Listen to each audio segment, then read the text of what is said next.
Have you ever noticed that even after a full night of sleep, your mind still feels a little slower than it used to?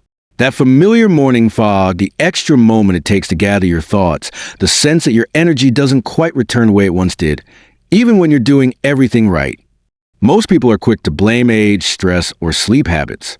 And sometimes that explanation feels comforting. But what if that's not the whole story? What if your brain isn't struggling because it's failing, but because it's missing something it quietly expects every single day? And it's not motivation. It's not willpower. It's not a supplement. When that daily signal weakens, the brain doesn't sound alarms or cause pain. It simply shifts into a slower mode. The kind you notice when focusing takes longer, mornings feel heavier, and things that once felt automatic now require more effort than they used to. Here's the quiet shift most people never notice. Your brain runs on signals, and one of the most important signals it expects every single day has weakened so gradually that almost no one questions it. That signal is light, not the kind that simply helps you see, but natural daylight entering your eyes consistently across the day. Your brain uses this light to set its internal timing, deciding when alertness should rise, when focus should feel natural, and when the day should begin slowing down. When that signal is present long enough, the brain stays well calibrated. When it's brief, delayed, or inconsistent, the brain doesn't sound alarms.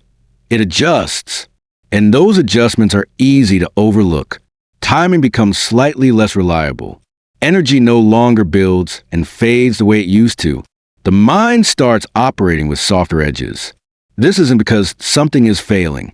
It's because the brain is working with partial information and doing its best to fill in the gaps. What makes this especially misleading is that short trips outside or quick flashes of brightness feel helpful. So we assume the signal has been delivered. But the brain isn't checking whether light appeared at all. It's quietly tracking how long it stayed. And once you realize that, a more personal question begins to surface. Whether the way your days are structured, from the moment you wake up to the time you wind down, is giving your brain enough of the signal it uses to decide how well the day should actually feel.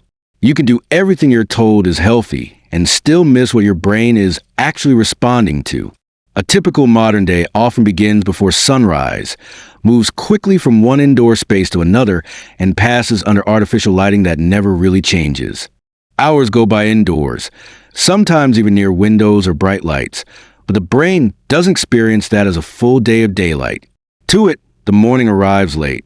The middle of the day never fully develops, and the evening comes before the signal has done its job. Nothing feels obviously wrong, yet the day feels oddly incomplete. This is why energy can fade earlier than expected, focus feels uneven, and sleep doesn't always restore the way it once did, even when you spend enough time in bed. The brain isn't confused about what time it is. It's responding to the fact that the signal it uses to understand the shape of the day never fully showed up. This is where duration quietly becomes a missing piece, and where many well-intentioned routines start working against the brain. We tend to treat daylight like something you can check off with a short walk or a few bright moments. But the brain doesn't read light that way. It reads light the way it reads time, gradually, cumulatively, across the day. Morning light starts a signal, but it's the continued presence of daylight through late morning and afternoon that tells the brain the day is truly underway. Without that extended exposure, the signal never fully forms. The brain stays in a partial state, not quite alert, not quite settled. This is why quick bursts of sunlight can feel pleasant and still fail to carry you through the day.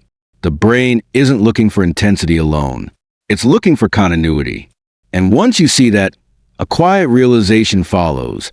A day can feel full, busy, and productive, and still be biologically incomplete in the way the brain is actually measuring it. This is where the number surprises people. When researchers look at how the brain actually responds to daylight, they don't find that it settles after a few bright moments or even a single long outing. What shows up again and again is duration. Several hours of natural daylight spread across the day. Not standing in the sun, not doing anything special, simply being in daylight as it shifts from morning into afternoon. For the brain, this often adds up to something close to 7 hours. That doesn't mean you're supposed to be outside nonstop, and it doesn't mean every day has to look the same. It explains something more subtle. Why days with long stretches of daylight feel mentally easier, more stable, and better timed, and why short, compressed days can leave the brain feeling unfinished, even when you're busy and tired. The brain isn't counting hours the way a clock does. It's responding to how complete the daylight signal feels. And once you understand that, the number stops sounding extreme and starts sounding familiar, like the kind of days people used to have without ever thinking about it.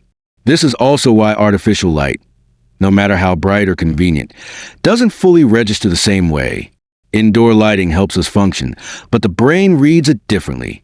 Natural daylight shifts gradually in brightness and quality from morning through afternoon, and those changes tell the brain where it is in the day. Most artificial light stays flat and constant. It turns on, stays the same, and turns off. To the brain, that's light without a story. It doesn't signal progression. It doesn't mark time. As a result, the brain receives illumination but not orientation. This is why spending all day under indoor lighting can still leave the mind feeling slightly dull or unsettled by evening, even though the space never felt dark. Nothing is wrong with artificial light. It's incredibly useful, but it can't complete the signal on its own. The brain evolved to expect light that unfolds across the day, not light that simply stays on. And when that unfolding signal is missing day after day, the brain adapts again, not dramatically, but quietly, by softening the sharpness and rhythm it brings to daily life. The reassuring part is this. This isn't about escaping modern life or doing something extreme. Your brain isn't demanding perfection. It's responding to patterns. Even within a modern routine, the way daylight shows up still matters. The brain doesn't need constant attention. It needs presence, moments where daylight is allowed to linger, where the signal stays long enough to feel continuous rather than interrupted. This is why some days feel easier, without you doing anything differently. The rhythm simply aligns a little better. And it's also why small shifts in how daylight fits into a day can have outsized effects on how steady and clear the mind feels. Nothing dramatic changes. There's no sudden burst of energy. The brain just stops compensating as much. It settles. It times itself more accurately. And when that happens, focus feels less forced, evenings feel calmer, and sleep tends to arrive more naturally. Not because you tried harder, but because the brain finally received the kind of day it was quietly waiting for. When you start looking at days this way, certain patterns become easier to notice. The days that feel mentally smoother often aren't the ones where you tried harder. They're the ones where daylight stayed present in the background. A morning that wasn't rushed. An afternoon with natural light nearby. A sense that the day unfolded instead of jumping from one enclosed space to another. These aren't dramatic changes, and they're not always deliberate. They're subtle differences in how long daylight remains part of the day's rhythm. Over time, the brain learns from those patterns. It becomes less reactive, less hurried, and more certain about where it is in the day. That certainty shows up quietly, in steadier energy, clearer focus, and evenings that don't feel quite as abrupt. You're not doing anything special. You're simply allowing the brain to experience a day that feels complete rather than compressed. When you step back and look at it this way, the story becomes simpler. The brain isn't asking for more effort or discipline. It's responding to the environment it's given. Light, especially daylight that unfolds across the day, is one of the quiet signals it uses to stay oriented, balanced, and well-timed. When that signal is incomplete, the brain adapts. When it's present long enough, the brain settles. That's why this isn't about fixing something that's broken. It's about recognizing a mismatch that became normal without anyone noticing. Once you understand that, the way you experience energy, focus, and rest begins to make more sense. And that understanding alone can be grounding, because it shifts the question from what's wrong with me to what kind of day did my brain just experience? If this perspective helped you notice something new, you might want to stay with this channel. We explore the quiet patterns behind how the mind actually works, not quick fixes. Just understanding that adds